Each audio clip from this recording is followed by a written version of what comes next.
So, ito na nga guys, confirm. Kasi nga sa ang suot ni Pao kanina, yung shoes na mint green. So, ito na nga, sa kasuko ng mga netizens na mga Kim Pao fans, admin, ayan, nahuli na rin si Kim Cho.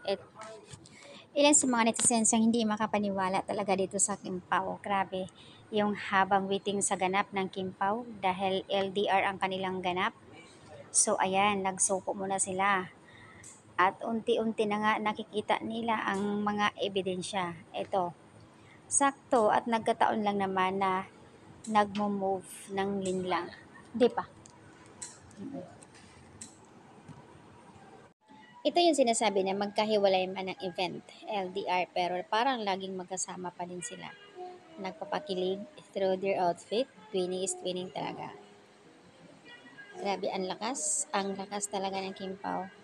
Huling-huli, yung unang post, si Pao, kunyari, tapos mahuli na lang naman din pala nila na si Kimi nakasuot din ng pink. Yun po yung ganap nila sa pagtakbo.